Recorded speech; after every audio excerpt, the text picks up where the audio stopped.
கர்த்தருக்கு ஸ்தோத்திரம். காலை மன்னா. சோதனைகள் நமக்கு நன்மை செய்கின்றன. ஜலம் பூமியின் மேல் மிகவும் அதிகமாய் பெருகினதினால் வானத்தின் கீழ் எங்கும் உள்ள உயர்ந்த மலைகளெல்லாம் மூடப்பட்டன. ஆதியாகமம் 7:19. தேவனுடைய வசனத்தில் தண்ணீர்கள் பெரும்பாலும் உபத்திரவங்களையும் பாடுகளையும் குறிக்கின்றன. சங்கீதக்காரன், தேவனே என்னை இரட்சியும், வெள்ளங்கள் என் ஆத்துமா மட்டும் பெருகி வருகிறது என்று ஜெபிக்கிறான். சங்கீதம் 69:1.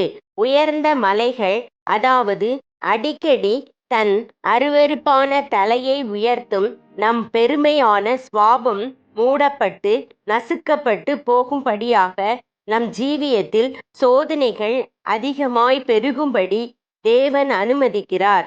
இஸ்ரவேலர் வனாந்திரத்தில் சந்தித்த சோதனைகள் அவர்களை தாழ்மை உள்ளவர்களாக்கும் நோக்குடையவையாயிருந்தன. உபாகமம் 8:2. பூமி முழுவதும் மூடப்பட்டு ஆகாயம் அல்லது வானம் மட்டுமே காணப்படத்தக்கதாக ஜலம் அதிகமாய் பெருகினது. அருமையான தேவ பிள்ளையே, கிறிஸ்துவும் பரலோக சுபாவமும் மட்டுமே உனக்குள் காணப்படத்தக்கதாக உன் பூமிக்குரிய சுபாவத்தை அதனுடைய எல்லா மாயைகளுடனும் மூடி போடும் நோக்குடனேயே பாடுகள் உனக்கு அனுமதிக்கப்படுகின்றன. ஜலம் பெருகிய போது மாம்சமான யாவும் மாண்டன. ஆதியாகமம் 7:21. மாம்சமான யாவற்றையும் அழிப்பதே ஜல பிரளயத்தின் நோக்கமாகும்.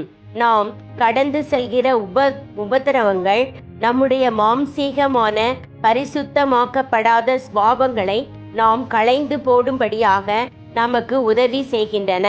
இப்படி இருக்க கிறிஸ்து நமக்காக மாம்சத்திலே பாடுபட்டபடியால் நீங்களும் அப்படிப்பட்ட சிந்தையை ஆயுதமாக தரித்து கொள்ளுங்கள். ஏனென்றால் மாம்சத்தில் பாடுபடுகிறவன் இனி மாமிசத்தில் இருக்கும் காலம் வரைக்கும் மனுஷருடைய இச்சைகளின்படி பிழைக்காமல் தேவனுடைய சித்தத்தின்படியே பிழைக்கத்தக்கதாக பாவங்களை விட்டு ஓய்ந்திருப்பான். 1 பேதுரு 4:1-2. எனவே அருமையான தேவ பிள்ளையே, தேவனுடைய பூரண சித்தத்திற்குட்பட்ட சோதனைகளை நீ மனமுவந்து வரவேற்பாயாக. அவை தேவன் உன்மேல் கொண்டிருக்கும் அன்பான நிச்சயமான அடையாளங்களே ஆகும். ஆமேன்.